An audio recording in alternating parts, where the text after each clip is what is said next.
Yes, good morning everyone. Good morning बेटा, good morning.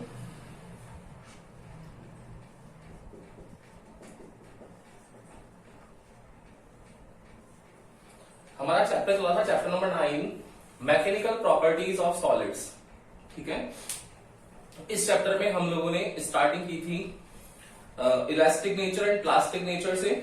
Then उसके बाद हम लोगों ने यहाँ पर different types of stress and different types of strain के बारे में एनालिसिस किया. देन उसके बाद मॉडुलस ऑफ इलास्टिसिटी के बारे में आ गया कि मॉडुलस ऑफ इलास्टिसिटी जो होता है वो रेशियो होता है स्ट्रेस टू दी स्ट्रेन. तो डिफरेंट टाइप्स ऑफ स्ट्रेस है, डिफरेंट टाइप्स ऑफ स्ट्रेन है, तो different types of modulus of elasticity होगा. तो देखा हम लोगों ने यंग मॉडुलस था आप लोगों का फर्स्ट, इसका फॉर्मूला लिखा था हम लोगों ने F/A over delta L over L, है ना, क्योंकि वहां पर लॉन्गिट्यूडल स्ट्रेस और लॉन्गिट्यूडल स्ट्रेन आता है. देन उसके बाद हम लोगों ने सेकंड नंबर पे आ गया था आप लोगों का बल्क मॉडुलस. उसमें लिखा था हम लोगों ने bulk stress to the bulk strain. Third हम लोगों ने लिखा था फिर शियर मॉडुलस. तो शियर मॉडुलस लिखा था shear stress upon shear strain. ये कल तक की कहानी थी और इसके डिफरेंट न्यूमेरिकल्स एनसीईआरटी एक्सरसाइज के हम लोग कर चुके हैं. आज आप लोगों का इस चैप्टर का लास्ट टॉपिक है स्ट्रेस स्ट्रेन का. देन उसके बाद ये टॉपिक आप लोगों का कंप्लीट हो जाएगा. ठीक है, तो करें स्टार्ट. हम लोग सबसे पहले हम लोग स्टार्ट करने वाले हैं स्ट्रेस स्ट्रेन कर्व. तो स्ट्रेस स्ट्रेन कर्व जो है वो वही चीज, स्ट्रेस जो है वो डायरेक्टली प्रोपोर्शनल होता है स्ट्रेन के under the limit of elasticity. कौन सा लॉ था? Hooke's law. और इस हुक्स लॉ को जब ऑबे करेगा तब तक तो स्ट्रेस और स्ट्रेन डायरेक्टली प्रोपोर्शनल होंगे. आफ्टर दैट वो उसको फॉलो नहीं करेगा, मतलब दोनों प्रोपोर्शनल या इक्वल भी नहीं होंगे. ठीक है ना. अब देखो स्ट्रेस और स्ट्रेन का मतलब क्या होगा समझना बेटा. अगर आप लोगों के पास में एक रबर है, लेट सपोज एक रबर है. अब इस रबर को अगर हम लोग स्ट्रेच करें तो क्या होगा? जैसे ही स्ट्रेच करेंगे इसको हम लोग यहां से खींचेंगे इसको, ये देखो, तो क्या होगा?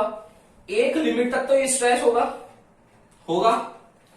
तब तक उसमें क्या इंक्रीज होगा? देखो स्ट्रेन आएगा, खींचने पर स्ट्रेन आएगा और वापस अगर हम लोग यहां से छोड़ दें तो ये अपने ओरिजिनल साइज एंड शेप में चला जाएगा.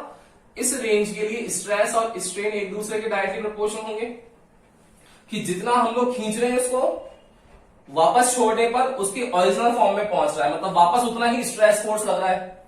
स्ट्रेस का मतलब ये तो होता है रीस्टोरिंग फोर्स जो वापस लेके जाए. तो दोनों सेम हो गए प्रोपोर्शनल में. फिर क्या होगा? इस पॉइंट A टू B के बाद में अब B2 अगर हम लोग C और खींचे, हल्का सा और खींचे यहां पे, तो क्या होगा कि अब यहां से अगर हम लोग हटा दें फोर्स को तब भी क्या होगा? अपने ओरिजिनल डायमेंशन जो है उसके ओरिजिनल साइज एंड शेप है उसमें चला जाएगा. लेकिन आफ्टर द पॉइंट C अब उसको अगर हम लोग और खींचते रहेंगे तो क्या होने वाला है? एक पॉइंट D ऐसा आएगा जहां पर वो ब्रेक हो जाएगा. होगा या नहीं होगा? तो जिस पॉइंट पर वो ब्रेक होता है ना उस पॉइंट को बोलते हैं हम लोग क्या? Fracture point. कि जिस स्ट्रेंथ तक वो ब्रेक हो जाएगा वो फ्रैक्चर पॉइंट है आप लोगों का. यही होगा. स्प्रिंग ले लो, इलास्टिक नेचर में स्प्रिंग भी आती है. क्या होता है स्प्रिंग नेचर में बताओ मुझे.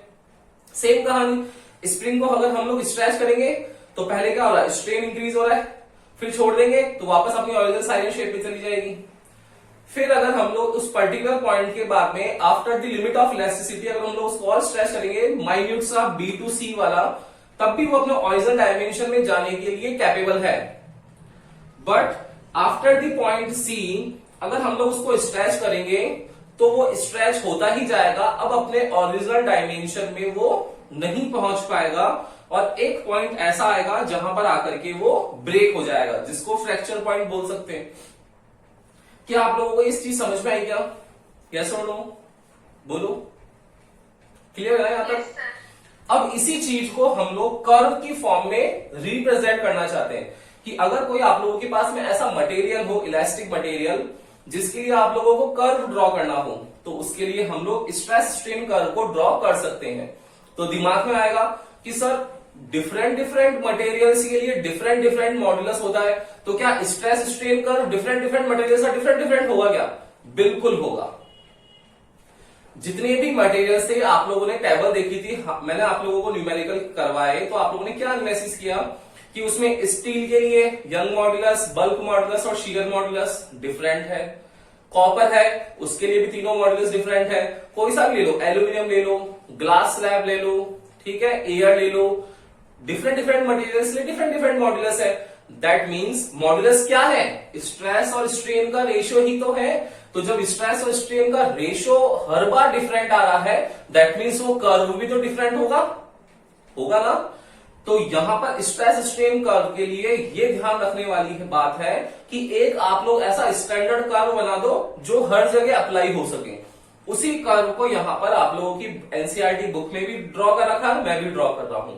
ये कर्व आप लोगों को खुद को भी प्रैक्टिस करनी है। इस कर्व में अगर आप लोगों ने हल्की सी भी मिस्टेक कर दी तो याद रखना बेटा, आप लोगों के यहां पर मार्क्स कट होने के चांसेस बढ़ जाते हैं। पूरा का पूरा जो स्ट्रेस स्ट्रेन कर्व है सिर्फ और सिर्फ ग्राफिकल रिप्रेजेंटेशन है। आप लोगों को ग्राफ जो होगा वो बहुत ढंग से बनाना पड़ेगा। तो मैं बना रहा हूं, आप लोग भी साथ में प्रैक्टिस करो इसकी।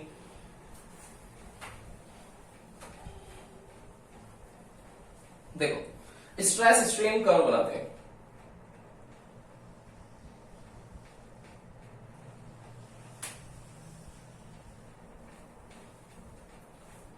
ये है y एक्सिस, ये है x एक्सिस।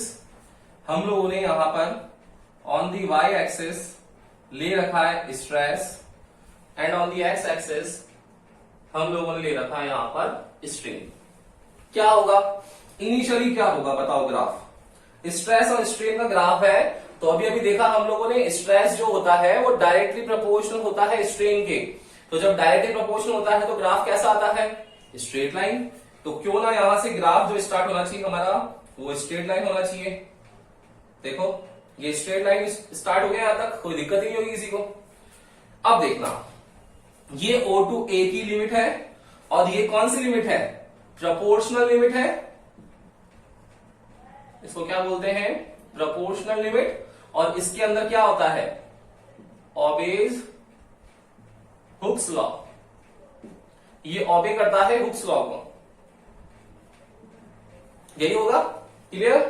अब देखना फिर क्या किया था हम लोगों ने, उस रबर के अंदर एक पॉइंट ए तक स्ट्रेस और स्ट्रेन डायरेक्टली प्रोपोर्शनल है। फिर उसको अगर हम लोग बी पॉइंट तक लेके जाएंगे और फिर फोर्स को हटा लें तो भी वो अपनी ओरिजिनल साइड शेप में पहुंच जाएगा। देखो ऐसा होता है क्या, ओरिजिनल साइड शेप में पहुंचेगा तो स्ट्रेट तो नहीं होगा लेकिन हल्का सा कर्व होगा। देखो है क्या हल्का सा कर्व, दिखा आप लोगों को सबको, ये हल्का सा कर्व है, ये पॉइंट बी है। क्लियर। नाउ अब पॉइंट सी की हल्का सा अगर हम लोग और स्ट्रेच करें तो वो अपने ओरिजिनल डायमेंशन में पहुंचने के लिए यहां पर कैपेबल नहीं है। दैट मीन्स क्या होगा कि अगर हम लोग बी टू सी का एनालिसिस करें तो ये ग्राफ जो होता है वो इस तरीके से बनता जाता है आगे की तरफ। यहां पर आप लोगों का लेट सपोज एक पॉइंट सी है और ये पॉइंट जो है वो डी है एंड लास्ट ई पॉइंट है ये। अब इसमें क्या क्या क्या है देखना, ध्यान से देखना, पूरा एनालिसिस करेंगे ढंग से। O2 A तक तो मैंने बताई थी आपको प्रोपोर्शनल लिमिट है। A टू B के फॉर्म में देखा ये कर्व है, यहां पर दिखाएगा आपको कर्व है ये देखो कर्व है। ये जो C पॉइंट है ये B और D का एक कोई मिड पॉइंट है जहां पर आप लोगों का ये ओरिजिनल साइज एंड शेप को रिगेन नहीं कर पाएगा। ओरिजिनल कर लेगा तो यहां पर पहुंच जाना चाहिए, मतलब ये यहां से सेट हो गया कि अब ये यहां पर कभी भी अपने ओरिजिनल डायमेंशन में नहीं आता है। देन इसके बाद C टू D ट्रेवल करता है। D जो है वो आप लोगों का फ्रैक्चर पॉइंट बनेगा एंड E जो है आप लोगों का यहां पर डिफरेंट डिफरेंट पॉइंट्स आएंगे, वो आप लोगों को अभी मैं एनालिसिस करूंगा तब बताऊंगा। ये आप लोगों का कर्व है, इसी शेप में बनना चाहिए। कुछ स्टूडेंट यहां O2 A के अंदर स्ट्रेट लाइन ड्रॉ नहीं करते। सेकंड चीज, इस A टू B में भी स्ट्रेट लाइन ड्रॉ करते थे जबकि कर्व है। फिर B टू C में भी इस तरीके से ड्रॉ नहीं होता है और ग्राफ जो है आप लोगों का रॉन्ग हो जाता है और कट करके मार्क्स डिडक्ट हो जाएंगे आपके। 3 मार्क्स का आएगा, आप लोगों को 1.5 मार्क्स मिल रहा है, पता पड़ा। तो कम नहीं होनी चाहिए मार्क्स। ढंग से ग्राफ की आप लोगों को इसकी कर्व की प्रैक्टिस करनी है। ओके, करें एनालिसिस का। देखो सबसे पहले हम लोग, यस बोलो सर B2C, हाँ वो कर्व है या स्ट्रेट लाइन है, समझ वो। में नहीं आ रहा है। देखो बेटा, ये B2C जो है ना, यहां से ग्राफ जो है वो इंक्रीज हो रहा है। देखो तो इंक्रीज होगा तो देखो ये ग्राफ जो है वो कैसा होगा, हल्का सा कर्व शेप में कैसे होगा। आप लोग किसी भी चीज को इंक्रीज करते हो प्रोजेक्टाइल जैसे, तो ऐसे होता है ना वो, तो ये फॉर्म आएगी नहीं आएगी, क्लियर है ना। वैसा ही ग्राफ है कि B2C के अंदर ऐसा इंक्रीज होगा स्लाइटली, देन इंक्रीज होकर के और यहां पर आकर ब्रेक हो जाएगा और ई हो जाएगा। आया समझ में आया?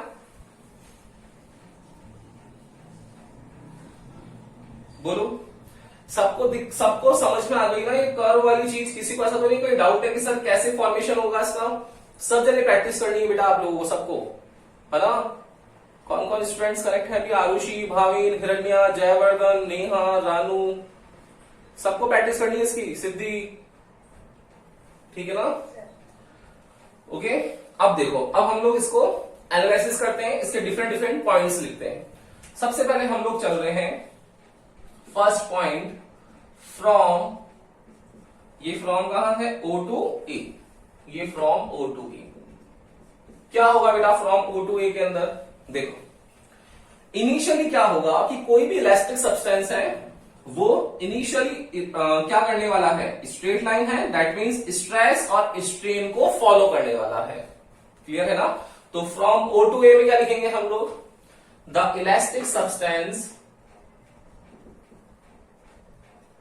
the elastic substance obey the Hooke's law, ठीक है। Hooke's law को फॉलो कर रहा है, इसलिए यहां पर आप लोगों के पास एक स्ट्रेट लाइन है। सेकंड क्या होने वाला है बताओ? सेकंड हो जाएगा from A to B।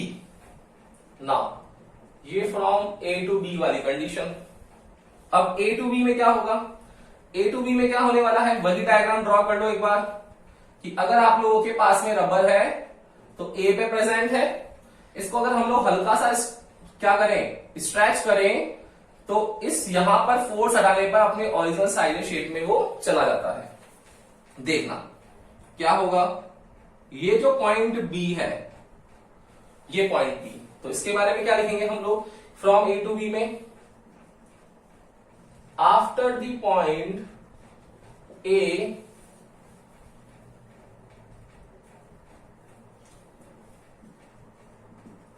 when we slightly increase stress, then strain will also increase. But after the removal of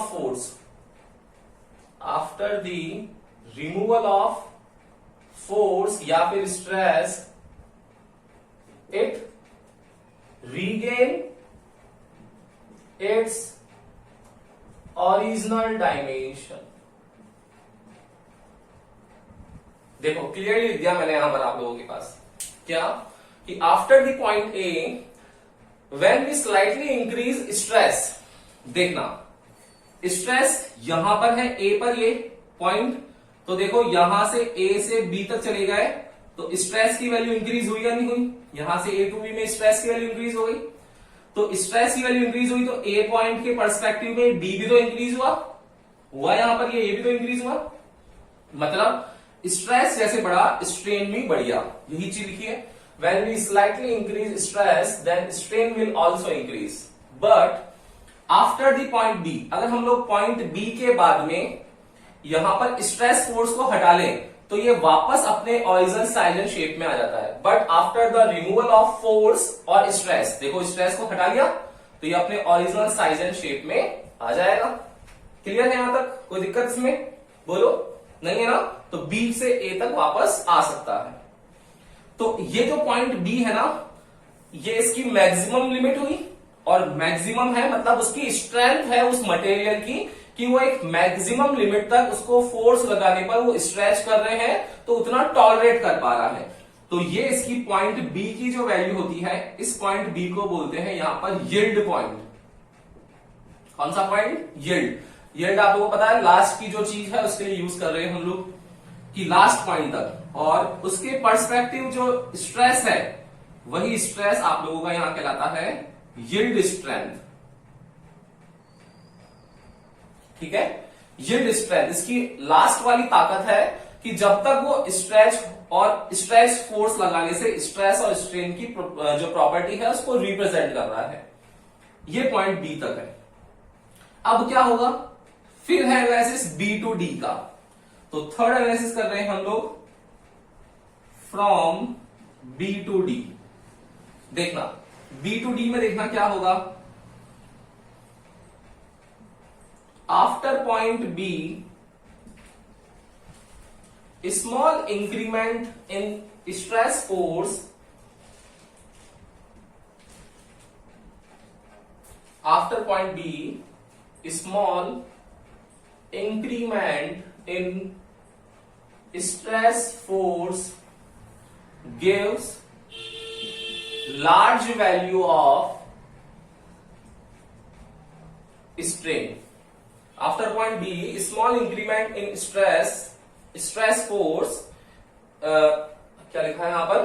After point B, small increment in stress gives large value of strain. ठीक है ना? Clear है? अब देखो यहां पर आप लोगों के पास में स्मॉल इंक्रीमेंट स्ट्रेस हो रहा है। देखो क्या होगा, अगर हम लोग बी टू डी जाएं तो डी वाला पॉइंट ये है क्या? डी वाला पॉइंट ये है क्या? यही है ना?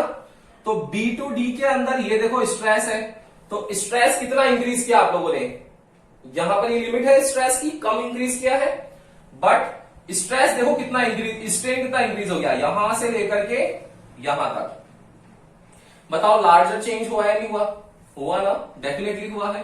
तो स्मॉल इंक्रीमेंट इन स्ट्रेस मतलब अब अगर हम लोग रबर में हल्का सा फोर्स भी लगा दें, स्मॉल अमाउंट का फोर्स भी लगा दें, तब भी वो स्प्रिंग होगी या रबर होगी वो स्ट्रेच होता ही जाएगा। ये हम लोग देखते भी हैं कि स्प्रिंग है, उसको अगर हम लोग फोर्स लगाएं तो छोड़ते हैं लिमिट पर, तब तक तो अपने ओरिजिनल साइज शेप में आ जाता है, लेकिन उसको हटा लिया हम लोगों ने तब वो क्या होता है? इंक्रीज होता ही जाता है। फिर वही वाला काम है कि स्मॉल अमाउंट का फोर्स लगाया हम लोगों ने, मतलब स्ट्रेस फोर्स लगाया हम लोगों ने, लेकिन उसमें जो चेंज है, जो उसका साइज और शेप बिगड़ रहा है, स्ट्रेन, वो क्या है? लार्जर है।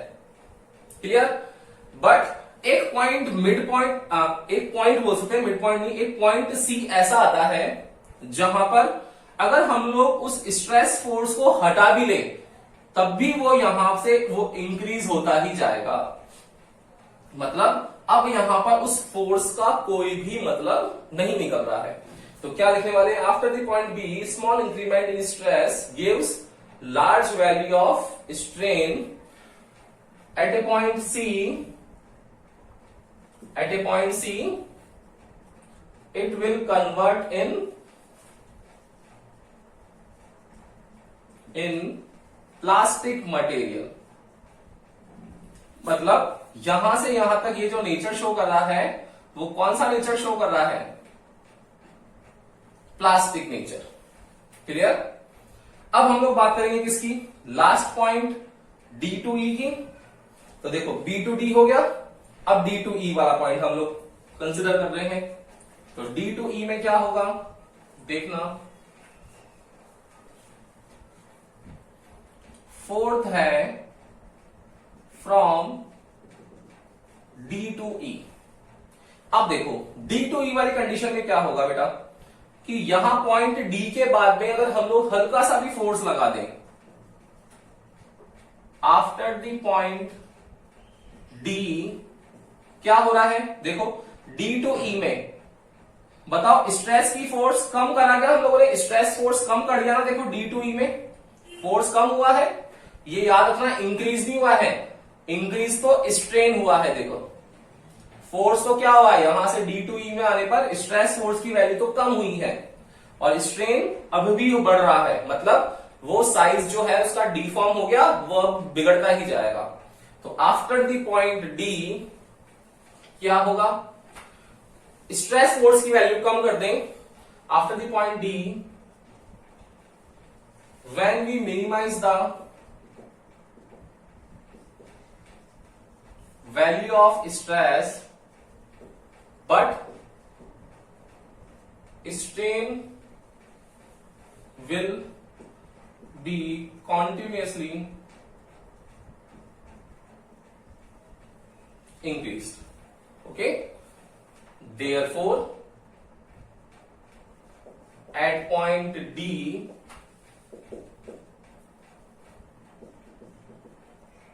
it will be break known as fracture point,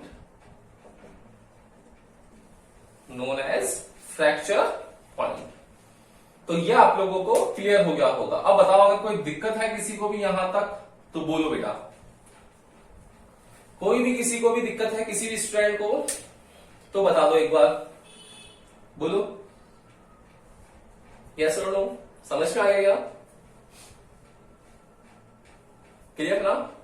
देखो तो ग्राफ जो है आप लोगों का वो बहुत इजी सा है, समझने की कोशिश करना। वापस एक बार बता देता हूं आप लोगों को कि अगर आप लोगों के पास में कोई इलास्टिक सब्सटेंसेस है तो इलास्टिक सब्सटेंसेस को आप लोगों को स्ट्रेस और स्ट्रेन के फोर्स की वजह से एनालिसिस करना है कि उसका चेंजेस क्या क्या होगा।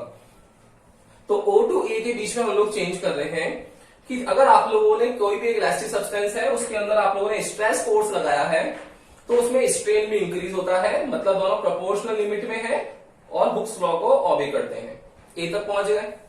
अब ए से बी के बाद में क्या होगा कि अगर हम लोग हल्का सा भी स्ट्रेस फोर्स लगा रहे हैं तो स्ट्रेन बढ़ रहा है, लेकिन पॉइंट बी के बाद में वो अपने ओरिजिनल साइज एंड शेप में वापस आ पा रहा है, यही चीज लिखी हुई है। But after the removal of force it regain its original dimension, तो ओरिजिनल डायमेंशन में आ पा रहा है, मतलब वो मैक्सिमम लिमिट हो गई। उसी मैक्सिमम लिमिट को बोलते हैं yield strength, maximum stress force को, और उस पॉइंट को बोलते हैं yield point. Then B to D का एनालिसिस है। बी टू डी के एनालिसिस में हम लोग देख रहे हैं कि यहां पर स्ट्रेस फोर्स और डी तक पहुंच गए तो स्ट्रेस फोर्स, तो बी टू डी के अंदर small amount of stress force increase कर रहे हैं बट स्ट्रेन जो है वो बहुत ज्यादा चेंज हो रहा है, मतलब बी पॉइंट के बाद में वो प्लास्टिक नेचर शो करना चालू कर देगा। Clear? Then after the point D, अब की बार स्ट्रेस फोर्स की वैल्यू डी से ई तक हम लोगों ने कम करी है, तो जब डी से ई तक की फोर्स की वैल्यू अगर हम लोगों ने कम कर दी है बट स्ट्रेन जो है वो क्या हो रहा है, इंक्रीज हो रहा है, मतलब यहां पर तो हुक्स लॉ बिल्कुल भी ऑबे नहीं हो रहा है, मतलब इस पॉइंट के बाद में वो ब्रेक हो जाएगा, इसलिए उसी पॉइंट को बोलते हैं हम लोग फ्रैक्चर पॉइंट। इतना सा है, इससे ज्यादा कुछ भी नहीं है, बहुत इजी है। एक बार वापस देखना आप लोग टॉपिक, और ये आप लोगों का चैप्टर 9 चैप्टर जो है वो कंप्लीट भी हो गया है। ठीक है, इस रिगार्ड का कोई भी डाउट है तो पूछ लो अभी, अदरवाइज हम लोग कल से अब चैप्टर नंबर 10 स्टार्ट करने वाले हैं, mechanical properties of fluid. Fluid के बारे में पढ़ेंगे, वो चैप्टर थोड़ा बड़ा भी है, टाइम भी लगता है उस चैप्टर में। चलो बताओ, कोई दिक्कत है यहां तक? यस और नो? नहीं है तो पूरा चैप्टर पढ़ना बेटा एक बार, जहां भी डाउट आए। बहुत इजी चैप्टर है और इजीली आप लोग 3 to 4 मार्क्स गेन कर सकते हो।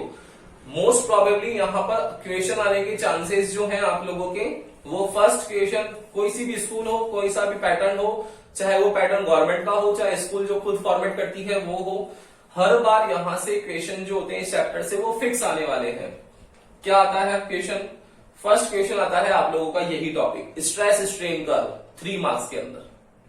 3 मार्क्स का क्वेश्चन आएगा और एक 1 मार्क्स का क्वेश्चन आएगा, 4 नंबर। तो क्या आएगा? स्ट्रेस स्ट्रेन कर्व 1 मार्क्स में, 3 मार्क्स में फर्स्ट क्वेश्चन। सेकंड क्वेश्चन यहां से बनता है आप लोगों का यंग्स मॉड्यूलस पर, कि जो यंग्स मॉड्यूलस के न्यूमेरिकल्स है ना, y equals to F over A upon delta L over L, ये जो है ना लॉन्गिट्यूडनल स्ट्रेस लॉन्गिट्यूडनल स्ट्रेन, इस पर क्वेश्चन बनता है आप लोगों का न्यूमेरिकल, वो भी 3 मार्क्स का होता है। क्लियर है?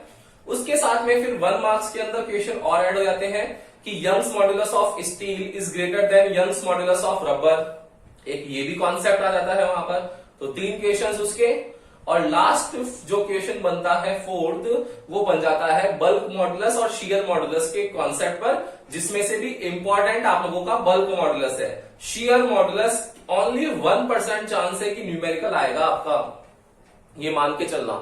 हमेशा आप लोगों का जो क्वेश्चन आने वाला है वो यंग्स मॉड्यूलस और 10% चांसेस है कि बल्क मॉडुलस में हाइड्रोलिक प्रेशर वाला का जो मैंने क्वेश्चन करवाया था आपको, उस टाइप का कॉन्सेप्ट। तो देखो कितने लिमिटेड क्वेश्चंस हो गए, छोटा चैप्टर है, क्वेश्चंस भी कमी है। Stress strain curve, Young's modulus, shear modulus, sorry bulk modulus, 3 question बस।